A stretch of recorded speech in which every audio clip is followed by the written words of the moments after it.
मुस्ताङको कोवाङ क्षेत्रमा हिम पहिरो गयो। भागदौडमा 9 जना घाइते। गएको 24 घण्टामा नेपालमा 306 जनामा कोरोना भाइरसको संक्रमण पुष्टि। 348 जना निको भए। शिक्षक सेवा आयोगको विज्ञापन मक्सिरमा खुल्ने। जवरालाई तोकेको इजलासमा नबस्न न्यायाधीशहरूलाई नेपाल बार एसोसिएसनको पत्र। प्रदेश अधिवेशनका लागि नेपाली कांग्रेसले तोक्यो। सातै प्रदेशमा संयोजक। कांग्रेस महाधिवेशनले नेतृत्व मात्रै चयन गर्ने। विधान महाधिवेशन छुट्टै गर्ने। नेपाली कांग्रेसमा महाधिवेशन उद्घाटन अघि नै उम्मेदवारी दर्ता। नेपाली कांग्रेसका नेता गगन थापाले प्रधानमन्त्री तथा कांग्रेस सभापति शेरबहादुर देउवाला भने अदालत बारे मौन बसे कांग्रेसले मूल्य चुकाउनु पर्छ। एकीकृत समाजवादीमा रामचन्द्र झा र वंशीधर मिश्र मनोनित। एमालेमा 85% महाधिवेशन प्रतिनिधि चयन। त्रिभुवन विश्वविद्यालयले दियो कर्मचारीलाई दीर्घ सेवा पदक। द भोइस किड्सलाई दर्शकको सुखद प्रतिक्रिया। गोर्खामा नेपाली सेनाको ट्रक दुर्घटना। तरलता सङ्कटबारे अर्थमन्त्री जनार्दन शर्मा र गभर्नर अधिकारीबीच छलफल। नाकामा सामान रोकिए सहजीकरण गर्नुहोस् भन्दै भन्सारसँग चेम्बरले भन्यो। चन्द्रागिरी हिल्सलाई नेपालकै बेस्ट लग्जरी रिसोर्टको अवार्ड। 220 रुपैयाँसम्म बढ्यो हवाई भाडा। कहाँको कति भयो त भाडा, यसको बारेमा पुरै जानकारी। शेयर बजारमा सामान्य गिरावट। 4 अर्ब 9 करोड 62 लाख रुपैयाँको शेयर कारोबार र सेन्ट्रल जोनको उपाधि रक्षा गर्ने लक्ष्य सहित नेपाली भलिबल टोलीको प्रशिक्षण सुरु। दर्शक महानुभाव नमस्कार। समाचारपाटी.com को न्यूज बुलेटिनमा यहाँलाई हार्दिक स्वागत छ। म प्रहलाद चन्द्र घिमिरे। सदाको झैं आज पनि हामी उपस्थित भएका छौं आजका महत्त्वपूर्ण समाचारहरू लिएर। हामीलाई अन्तिमसम्म हेर्नुहोला अनि हाम्रो मेहनतका लागि यो भिडियोमा एउटा लाइक अवश्य गर्नुहोला। दर्शक महानुभाव पल पलको न्यूज अपडेटका लागि हाम्रो च्यानललाई सब्स्क्राइब गर्नुहोस् अनि नजिकै आउने बेल आइकनलाई क्लिक गर्नुहोला। कहाँबाट हेर्दै हुनुहुन्छ अनि कस्तो लाग्दैछ आफ्ना कुराहरू तलको कमेन्ट बक्समा कमेन्ट गर्नु होला। दैनिक रूपमा हेर्नुहुन्छ भने रेगुलर भनेर लेख्नु होला। आज पहिलो चोटि हो भने फर्स्ट टाइम भनेर लेख्नु होला। देशभित्रबाट हेरिरहनु भएको छ भने आफू रहेको गाउँठाउँ सहर जिल्लाको नाम लेख्नु होला। विदेशबाट हेरिरहनु भएको छ भने कुन देशबाट हामीलाई हेरिरहनु भएको छ त्यो कुरा पनि तलको कमेन्ट बक्समा कमेन्ट गर्नु होला। आउनुहोस् दर्शक महानुभाव आजका महत्त्वपूर्ण समाचार सुरु गरौँ मुस्ताङको कोवाङमा हिम पहिरो गएको प्रसङ्गबाट। मुस्ताङ जिल्लाको कोवाङ क्षेत्रमा हिम पहिरो गएको छ। आइतबार दिउँसो मानापाती हिमालबाट ठुलो हिम पहिरो खसेको मुस्ताङका प्रहरी प्रमुख डीएसपी रामकुमार दानीले जानकारी दिनुभयो। हिम पहिरोका कारण कुनै क्षति नभएको बताइएको छ। सो क्षेत्र जिल्ला सदरमुकामदेखि 25 किलोमिटर भन्दा टाढा पर्ने बताइएको छ। हिम पहिरोको डरले भागदौड हुँदा 9 जना घाइते भएका छन्। हिम पहिरो खसेपछि भागदौड हुँदा मानापाती हिमालको फेरि थासाङ गाउँपालिका 2 जन आदर्श माविका शिक्षक र विद्यार्थी घाइते भएको प्रहरीले जनाएको छ। हिम पहिरो खसेपछि त्यसको असरबाट जोगिन भागदौड हुँदा 9 जना सामान्य घाइते भएको र उनीहरूलाई जिल्ला अस्पताल लगिएको डीएसपी दानीले बताउनुभयो। नजिकै पहिरो खसेपछि भागदौड भए पनि विद्यालयमा असर भने नपरेको बताइएको छ। गएको 24 घण्टामा नेपालमा थप 306 जनामा कोरोना भाइरसको संक्रमण पुष्टि भएको छ। 8008 जनाको पीसीआर परीक्षण गर्दा 291 जना र 1598 जनाको एन्टिजेन परीक्षण गर्दा 15 जना गरी 306 जनामा कोरोना भाइरसको संक्रमण देखिएको स्वास्थ्य तथा जनसङ्ख्या मन्त्रालयले जनाएको छ। आइतबार थपिएका सँगै नेपालमा कोरोना संक्रमितको कुल संख्या 9,12,053 पुगेको छ। यो सँगै नेपालमा मृत्यु हुनेको संख्या 11,477 पुगेको छ भने 7,98,274 जना संक्रमण मुक्त भएका छन्। मन्त्रालयका अनुसार हाल देशभर सक्रिय संक्रमितको संख्या 7,215 जना रहेका छन्। शिक्षक सेवा आयोगले चालू आर्थिक वर्ष 2078-79 को पद पूर्ति सम्बन्धी वार्षिक कार्यतालिका सार्वजनिक गरेको छ। आयोगले सार्वजनिक गरेको कार्यतालिका अनुसार खुल्लातर्फको विज्ञापन आगामी मक्सिरमा खुल्नेछ। खुल्ला विज्ञापनको सामान्य परीक्षा आगामी फागुनमा, विषयगत परीक्षा आगामी जेठमा हुनेछ। सामान्य परीक्षाको नतिजा 2079 को वैशाखमा र विषयगत परीक्षाको नतिजा 2079 साउनमा प्रकाशन गर्ने आयोगको कार्यतालिकामा छ। त्यसपछि भदौमा अन्तर्वार्ता गरी असोजमा शिक्षक सिफारिस गर्ने आयोगले बताएको छ। प्राथमिक तहका शिक्षकको सिफारिस भने कार्तिकमा हुनेछ।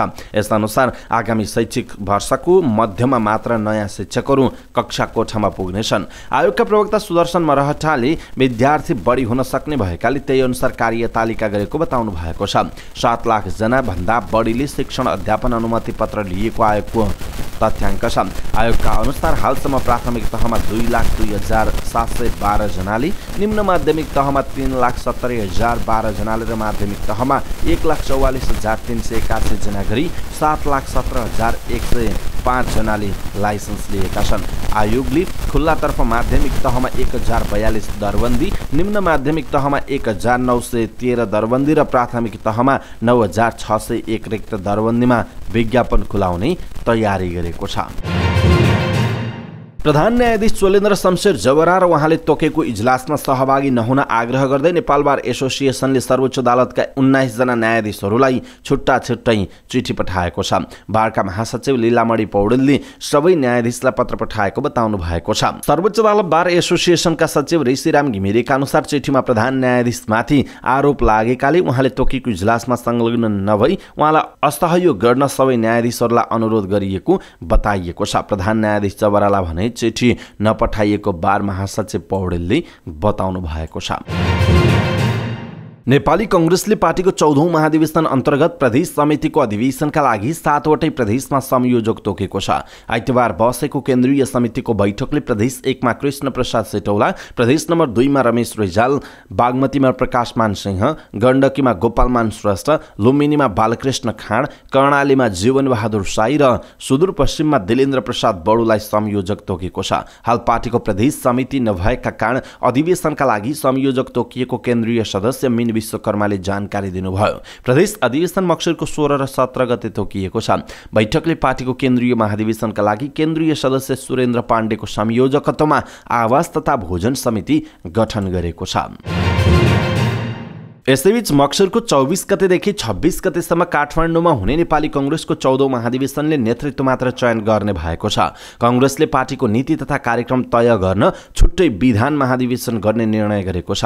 आइतबार बसेको कांग्रेसको पदाधिकारी तथा पूर्व पदाधिकारी बैठकले नेतृत्व चयन र नीति निर्माणका लागि छुट्टा छुट्टै अधिवेशन गर्ने निर्णय गरेको हो।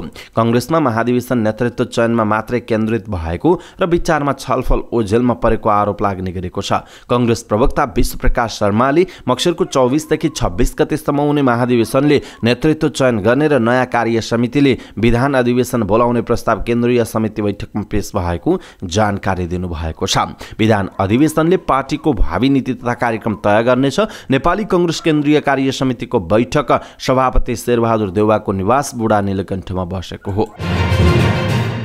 नेपाली कांग्रेसको 14औं महाधिवेशन अन्तर्गत केन्द्रीय कार्य समितिको निर्वाचन प्रक्रिया मक्सिरको 21 गतेदेखि नै प्रारम्भ हुने भएको छ। पार्टीको महाधिवेशन उद्घाटन मक्सिरको 24 गते हुने भए पनि उम्मेदवारी दर्ता 21 गतेदेखि नै सुरु हुने केन्द्रीय निर्वाचन समितिले जनाएको छ। कांग्रेस महाधिवेशन मक्सिरको 24 देखि 26 सम्म काठमाडौँमा हुँदैछ। कांग्रेसले मक्सिरको 21 गते नै केन्द्रीय कार्य समितिको उम्मेदवारी दर्ताका लागि प्रस्ताव गरेको छ। निर्वाचन समितिका सदस्य वरिष्ठ अधिवक्ता गोपालकृष्ण घिमिरेले समय कम भएकाले महाधिवेशन उद्घाटन हुनु अघि नै निर्वाचन प्रक्रियाका कार्यक्रम सुरु हुने जानकारी दिनुभएको छ। करिब 4500 महाधिवेशन प्रतिनिधिले कांग्रेसको नयाँ कार्य समिति चयन गर्नेछन्। नेपाली कांग्रेसको विधानमा केन्द्रीय कार्य समिति 167 सदस्यीय हुने उल्लेख छ। 134 केन्द्रीय सदस्य महाधिवेशनबाट निर्वाचित हुनेछन् भने 33 जना सभापतिले मनोनित गर्ने व्यवस्था रहेको छ। नेपाली कांग्रेसका नेता गगन थापाले सर्वोच्च अदालतको विवादमा मौन बसे पार्टीले ठूलो मूल्य चुकाउनु पर्ने बताउनु भएको छ।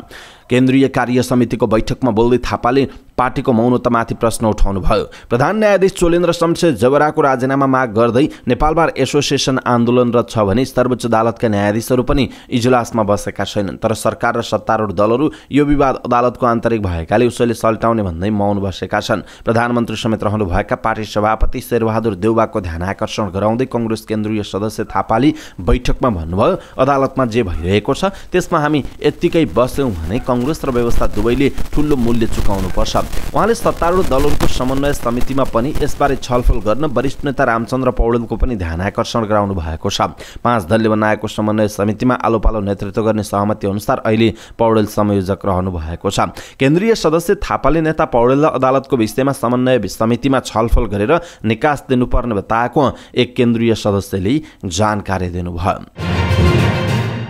नेकपा एकीकृत समाजवादीले रामचन्द्र झालाई सचिवालय समितिमा मनोनित गरेको छ। आइतबार सकिएको केन्द्रीय कमिटिको बैठकले झालाई सचिवालय सदस्यमा मनोनित गरेको हो। शुक्रबारको स्थायी कमिटिले झालाई सचिवालयमा मनोनित गर्न प्रस्ताव गरेको थियो। नेकपा एमाले पृष्ठभूमिका झा हाल नेकपा माओवादी केन्द्रमा रहनु भएको थियो। एमाले विभाजन भएर एकीकृत समाजवादी बनेपछि झाली माओवादी छान्डो भएको हो। एकीकृत समाजवादीले एमाले छाडेका वंशीधर मिश्रलाई स्थायी कमिटिमा मनोनित गरेको छ। माले छाडेर आएका कुलप्रसाद भुइँयाल, शङ्कर पोखरेल र नीलमणि बराललाई केन्द्रीय सदस्यमा मनोनित गरेको छ। भुइँयाल पूर्व सांसद रहनु भएको छ भने उहाँ पनि एमाले पृष्ठभूमिका नेता हुनुहुन्छ।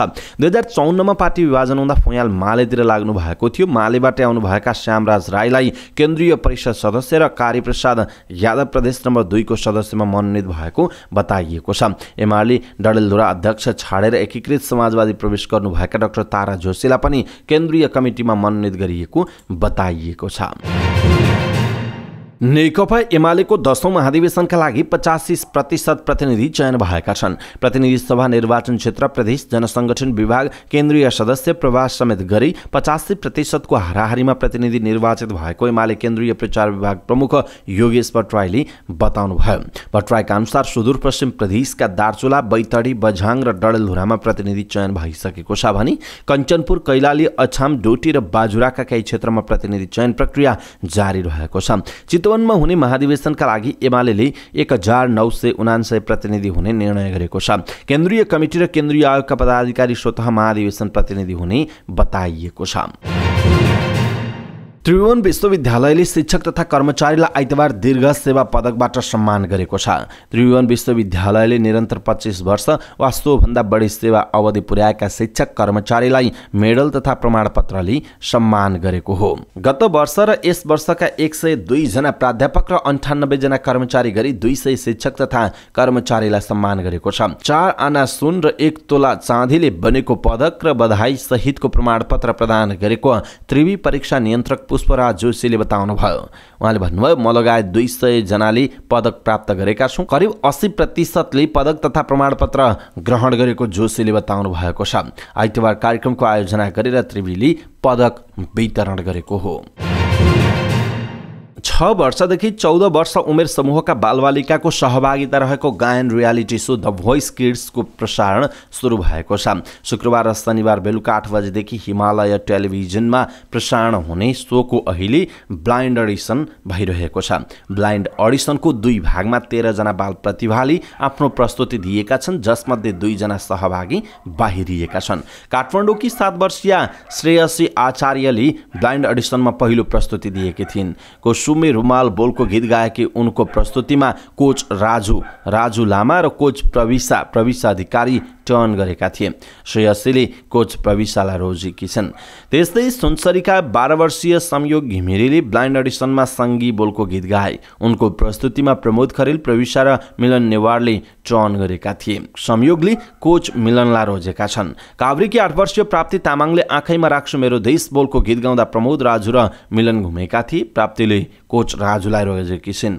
झापाकी 9 वर्षीय अनुजा कडरियाले कहिले काहीँ मलाई पनि गाउँदा प्रमोद, मिलन र टिम प्रविशाको कुर्सी घुमेको थियो। अनुजाले कोच प्रविशालाई रोजिन्। ब्लाइन्ड अडिसनको दोस्रो एपिसोडमा बाजुराका 9 वर्षीय सुप्रिम मल्ल ठकुरीले नदेखिनिया घाउ लाग्छ गाउँदा 4 जना कोचको कुर्सी घुमेको थियो। सुप्रिमले कोच राजुलाई रोजेका छन्। ब्लाइन्ड अडिसनमा ललितपुरका 13 वर्षीय डेभिड खनालले तिमी नै हौ गीत गाए। उनको प्रस्तुतिमा प्रबोध बाहेक अन्य कोचको कुर्सी घुम्यो। डेभिडले कोच प्रविशालाई रोजेका छन्। नेपालको पहिलो दि भोइस किड्समा राजु लामा, प्रमोद खलेर, प्रविशा अधिकारी अनि मिलन नेवार कोचको रूपमा छन्। ब्लाइन्ड अडिसनबाट 4 जना कोचले आफ्नो 12 जनाको टिम तयार पार्नेछन्। त्यसपछि सो ब्याटल राउन्डमा प्रवेश गर्नेछ, जहाँ प्रत्येक कोचले ब्लाइन्ड अडिसनबाट लिएका आफ्ना 12 प्रतिभालाई 3-3 जना गरी 4 समूहमा विभाजन गर्नेछन्। 3 जना मध्ये 1 जना मात्र लाइभ सोमा प्रवेश गर्नेछन्। द भोइस किड्समा नकआउट स्टिल वाइल्ड कार्ड नहुने जनाइएको छ।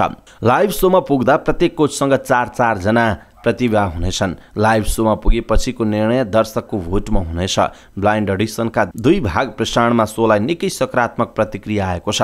युट्युबमा पहिलो भागलाई 2 दिन नपुग्दै 10 लाख भन्दा बढी दर्शकले हेरेका छन् भने दोस्रो भागलाई 17 घण्टामा झण्डै 7 लाख दर्शकले हेरिसकेका छन्।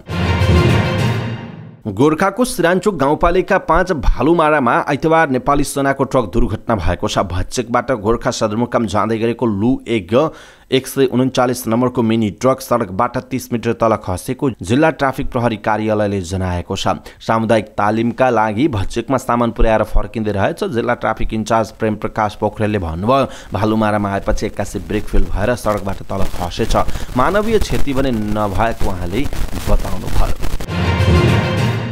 बैंक तथा वित्तीय संस्थामा तरलता अभाव देखिएको तथा मौद्रिक नीतिको समीक्षा गर्ने समय नजिकै आइरहेका बेला अर्थमन्त्री जनार्दन शर्मा र नेपाल राष्ट्र बैंकका गभर्नर महाप्रसाद अधिकारी बीच छलफल भएको छ। अर्थ मन्त्रालयमा भएको छलफल नियमित भएको अर्थमन्त्रीको सचिवालयले जनाएको छ। केन्द्रीय बैंकले चालु आर्थिक वर्षको मौद्रिक नीतिको आगामी मक्सिरको पहिलो साता समीक्षा गर्ने तयारी गरेको छ। यसअघि अर्थमन्त्री शर्माले क वर्गका वाणिज्य बैंकका प्रमुख कार्यकारी अधिकृत र प्रतिनिधिलाई बोलाएर तरलताको समस्या समाधान गर्ने विषयमा छलफल गर्नुभएको थियो। अर्थमन्त्रीका प्रेस सल्लाहकार गोविन्द रोकाली आइतबारको छलफल नियमित भएको प्रतिक्रिया दिनुभएको छ। भन्सारमा माल सामान रोकिएका कारणले लामो लाइन भएको भन्दै नेपाल चेम्बर अफ कमर्सले भन्सार विभागको ध्यानाकर्षण गराएको छ। विभिन्न भन्सार कार्यालयले सरल र सहज तरिकाबाट मालवस्तुको जाँचपाँच नगर्दा सामानका गाडी भन्सारमा लामो क्यूमा अड्किएको चेम्बरको भनाइ छ। चेम्बरका कर राजस्व तथा भन्सार समिति अध्यक्ष परशुराम दाहालले विभागका महानिर्देशकलाई पत्र लेख्दै यो समस्याको सहजीकरण गर्न माग गर्नुभयो। भन्सार कार्यालयमा पर्याप्त कर्मचारी नहुँदा समेत समस्यामा देखिएको चेम्बरले जनाएको छ। चेम्बरले न्यून बीजीकरणको समस्यालाई हतोत्साही गर्न सरकारले लिएको नीति सही भए पनि यसले वास्तविक आयातकर्तामा भने असर गर्न नहुने उल्लेख गरेको छ। चेम्बर अफ कमर्सले विगतदेखि नै वास्तविक कारोबार मूल्यलाई मान्यता दिनुपर्ने भन्दै आएको उल्लेख गर्दै पत्रमा भन्सारको मुख्य काम व्यापार सहजीकरणमा बढी केन्द्रित रहनुपर्ने बताएको छ। काठमाडौँको चन्द्रागिरी हिल्समा अवस्थित चन्द्रागिरी हिल्स रिसोर्टले यस वर्षको नेपालकै उत्कृष्ट लग्जरी रिसोर्ट पुरस्कार अन्तर्राष्ट्रिय हस्पिटालिटी एन्ड ट्राभल अवार्ड 2021 प्रदान गरिएको छ। भारतको नयाँ दिल्लीमा आयोजित कार्यक्रमका प्रमुख अतिथि नेपालका संस्कृति पर्यटन तथा नागरिक उड्डयन मन्त्री प्रेम बहादुर आली र भारतका पूर्व मन्त्री एवं राज्यसभा सांसद विजय गोयलले उक्त पुरस्कार प्रदान गर्नुभएको हो। ऐतिहासिक सांस्कृतिक तथा प्राकृतिक महत्त्व बोकेको चन्द्रागिरी डाँडामा यस कम्पनीले भालेश्वर महादेव मन्दिर, सत्तल, view tower, children park, seminar hall र लग्जरी रिसोर्ट लगायतका पूर्वाधार निर्माण गरेर चन्द्रागिरी डाँडालाई एकीकृत पर्यटकीय गन्तव्यको रूपमा विकास गरिरहेको छ। सरकारले हवाई इन्धनको मूल्य वृद्धि गरेसँगै वायु सेवा सञ्चालकले हवाई टिकटमा जोड्ने इन्धन बापतको मूल्य बढाएका छन्। हवाई इन्धनमा सरकारले आन्तरिकतर्फ प्रति लिटर 5 रुपैयाँ मूल्य बढाएर 101 रुपैयाँ पुर्याएको छ। अब सोही अनुसार यात्रुले हवाई यात्राका क्रममा अधिकतम 220 रुपैयाँसम्म बढी मूल्य तिर्नुपर्ने जनाइएको छ। नेपाल नागरिक उड्डयन प्राधिकरणबाट समेत परिमार्जित मूल्यलाई स्वीकृति प्रदान भएसँगै आइतबारबाट यो भाडा दर लागू भइसकेको छ। परिमार्जित फ्युल सरचार्ज अनुसार सबैभन्दा बढी काठमाडौँ धनगढी रुटमा 220 रुपैयाँ बढेको छ। काठमाडौँबाट हुने पर्वतीय उडानमा भने इन्धनमा लाग्ने शुल्क 170 रुपैयाँ बढेको छ। पोखरा विराटनगर रुटमा उड्ने यात्रुले प्रति टिकट 180 रुपैयाँ बढी तिर्नुपर्नेछ। काठमाडौँबाट जुम्ला उडानमा 170 बढी भाडा तिर्नुपर्नेछ। काठमाडौँबाट सुर्खेत 175, काठमाडौँबाट नेपालगञ्ज 160, काठमाडौँबाट भद्रपुर 150 रुपैयाँ भाडा बढेको वायु सेवा सञ्चालक सङ्घले जनाएको छ। साताको पहिलो दिन शेयर बजार परिसूचक नेप्सेमा झिनो अङ्कको गिरावट आएको छ। सूचक 1.38 अङ्कले घटेको बजारमा 4 अर्ब 9 करोड 62 लाख रुपियाँ बराबरको शेयर खरिद बिक्री भएको छ। गत साता पनि निरन्तर ओह्रालो लागेको नेप्से आइतबारको गिरावटपछि 2688.92 बिन्दुमा पुगेको छ। आइतबार 230 कम्पनीको 74,34,000 किता शेयर दोस्रो बजारमा खरिद बिक्री भएका छन्। आज 103 कम्पनीको शेयर बढ्दा 75 वटाको मूल्य भने घटेको थियो।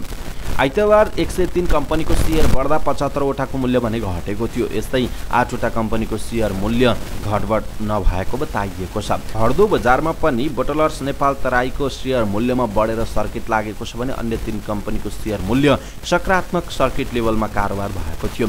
महालक्ष्मी विकास बैंक, आइसिएफसी फाइनान्स र नोबेल बैंकको शेयर दोस्रो बजारमा धेरै कारोबार भएको जनाइएको छ। र बङ्गलादेशको ढाकामा आयोजना हुने एसियन सेन्ट्रल जोन पुरुष तथा महिला भलिबल प्रतियोगिताका लागि महिला भलिबल टोलीले अभ्यास सुरु गरेको छ। त्रिपुरेश्वर स्थित राष्ट्रिय खेलकुद परिषदको कबड हलमा पहिलो दिन महिला टोलीले सामान्य अभ्यास गर्दै प्रतियोगिताका लागि प्रशिक्षण आरम्भ गरेको हो। बङ्गलादेशको ढाकामा आयोजना हुने प्रतियोगिता आगामी डिसेम्बर 21 देखि 29 सम्म आयोजना हुने तालिका रहेको छ। 20 खेलाडी समावेश गरी अभ्यास थालिएको हो। नेपाल भलिबल संघको बिहिबार बसेको कार्य समितिको बैठकले महिला टिमको प्रशिक्षण सुरु गर्ने योजना अनुसार प्रशिक्षण थालेको हो। प्रतियोगिताको तयारीका लागि यसअघि एसियन च्याम्पियनशिपका लागि छनौट भएका 17 खेलाडी सहित नेपाल पुलिसका 3 खेलाडीलाई समावेश गरिएको छ। नेपाल प्रहरीको आन्तरिक प्रशिक्षणमा रहेका पुलिसका खेलाडी त्रय कामना विष्ट, पूनम चन्द्र, शान्तिकला तामाङ थपिएका छन्। एसियन च्याम्पियनशिपका लागि दोस्रो चरणमा 18 खेलाडी प्रशिक्षणमा रहे पनि चोटका कारण रिया कुमार टोलीबाट बाहिर रहेका छन्। यसअघि 2019मा बङ्गलादेशमै भएको सेन्ट्रल जोनमा नेपालले सबै खेलमा स्पष्ट जित निकाल्दै उपाधि घरभित्र्याउन सफल भएको थियो। 2020मा आयोजना भइसक्नुपर्ने प्रतियोगिता विश्वभर फैलिएको कोरोना महामारीका कारण तय भएको तालिकामा आयोजना हुन सकेको थिएन। महिला टोलीले अभ्यास थाले पनि पुरुष टोलीले कहिले अभ्यास थाल्ने भन्ने अझै टुङ्गो लाग्न सकेको छैन। अवस्था दर्शक महानुभाव, आजका महत्त्वपूर्ण समाचारहरू यति नै। हामीले प्रस्तुत गरेका समाचारहरूप्रति तपाईको धारणा के आफ्नो धारणा तालको कमेन्ट बक्समा कमेन्ट गर्नुहोला। हाम्रो मेहनतका लागि यो भिडियोमा एउटा सानो लाइक अवश्य गर्नुहोला। दर्शक महानुभाव, पलपलको न्युज अपडेटका लागि हाम्रो च्यानललाई सब्स्क्राइब गर्नुहोस् अनि नजिकै आउने बेल आइकनलाई क्लिक गर्नुहोला। पलपलको न्युज अपडेटका साथ फेरि हाम्रो भेट हुनेछ। तपाईँ समाचारपाटी.com हेर्दै गर्नुहोस्। नमस्कार।